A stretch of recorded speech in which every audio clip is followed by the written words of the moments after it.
Hello, this is John Sullivan of the Florida Beach Media Group, and we're here on the last full day of shuttle operations in American history, at least this version of the Space Shuttle as it was conceived in the 1970s, prototype developed in the late 60s, early 70s, and flown at NASA's Dryden Flight Research Center, aided by the X-15, which also flew there on long hypersonic trips out to Utah and back. And a lot of people do deserve a lot of credit for the development of the Space Shuttle. Of course, even NASA has so much of its own internal history related to the Johnson Space Center, Marshall, Stennis, Goddard, and even Dryden, that once in a while it's forgotten that the lifting body in X-15 really did play a pivotal role in the philosophy of landing a aircraft horizontally on a runway from space, as opposed to just letting it come in ballistically from space to slow down by parachutes and land to counter the Earth's gravity by landing rockets or flotation devices or just plain old simple parachutes. And along the way, in either regimen, either philosophy, there's a lot of rocket scientists involved, and to this day it amazes me how these guys can control the thrust and the guidance second by second so precisely as to make it all work. And that goes for both the spacecraft capsule philosophy and the spacecraft aircraft philosophy. And there's an awful lot of advantage in having a lifting body or a shuttle winged approach to landing, because first of all, you can make up to 1,000 miles or even more cross range. In other words, let's just say this is the equator of the Earth. The shuttle right now is at a 51.6 degree inclination from the equator, which means it's flying like this. And it's always flying in this ring over and over. But what you can't see really by my model here is the Earth is actually spinning to the east, so that for every 16 orbits of the Earth, the shuttle is actually passing over a different swath of Earth in the same ring as the Earth is turning underneath it. And that's why when the station is doing this in orbit of this planet, which is spinning this way, you only get one chance per day to match where the station is going across a single point of the Earth, that being the launch pad, and the launch pad itself. That's why you have the launch window to the International Space Station that's so short, and it's just once a day. It's because there's only one point in time where the position of the launch site on the Earth will match with the ring of the shuttle orbiting the Earth. And I think it's all fascinating how the rocket scientists are just so good at making all this work. Now, the Earth is really a spaceship in space.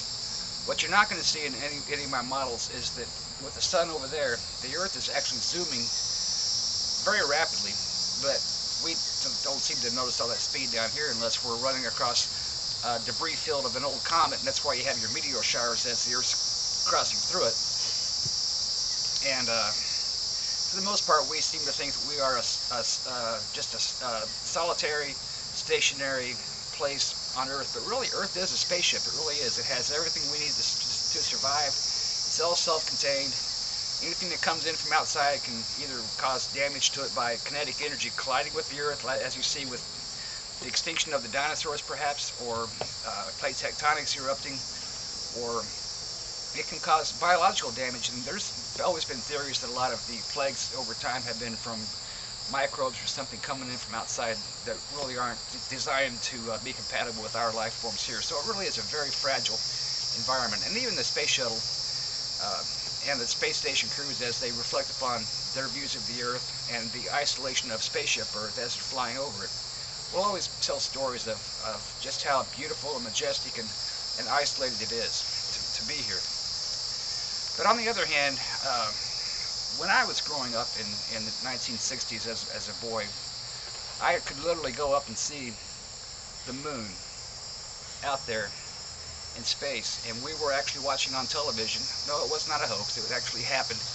We were actually watching men leave this fragile planet, carrying with them all the oxygen, all the water, all the food that they would have to have for their entire mission with them, because they knew that over here on the moon there would be none of that. and there's always been some hope of cultivating or harnessing the moon for its resources to maybe develop some oxygen systems or some fuel systems, or to find oil, or that'll never happen, but you know, maybe some precious raw materials. But basically it's believed now that it's a lot of basalts, rocks, minerals, a lot of it going back to match what the early conditions were on Earth before we developed oceans and life and a breathable atmosphere. So a lot of the history in Earth is actually told by the moon, and many believe that the moon is actually part of the Yucatan Peninsula or the Pacific Ocean that was ripped out by some very ancestral catastrophe that just blew matter off the Earth, and it came to be known as the moon. It's very rare when a planet like Earth in the universe, by our observations, actually has a moon like that, and we can tell by the tides going up and down and the beautiful things we see in the sky as it orbits once a month, which is where the word month comes from anyway. It's very interesting to see how important that the moon is, only because it's just that constant in our existence. And a lot of the things that happen on the Earth would not be happening without the influence of the moon. I think it's very, very important to note. Not only the moon itself, but maybe the moon as interacting with the Earth as a binary system, even though, as you can tell, that they are unevenly yoked in mass and in center of mass, because they really do orbit like this, but the center of the orbit's actually underneath the surface of the Earth. We thought when I was growing up in the 60s that we would be out to Mars, Jupiter, and everywhere by then, and actually we have been by unmanned probes, but the adventure side of NASA, the manned space flight side, really took a back seat to the exploration side, and it was decided by the Nixon administration back in the early 70s, upon the conclusion of the Shuttle Program, or correction, the Apollo Program, that we would try to do this thing called international diplomacy in space. So we did have Skylab, which was very cool. People could stretch their legs for the first time in space and actually get out and do somersaults and bounce off the walls and run around inside the space station.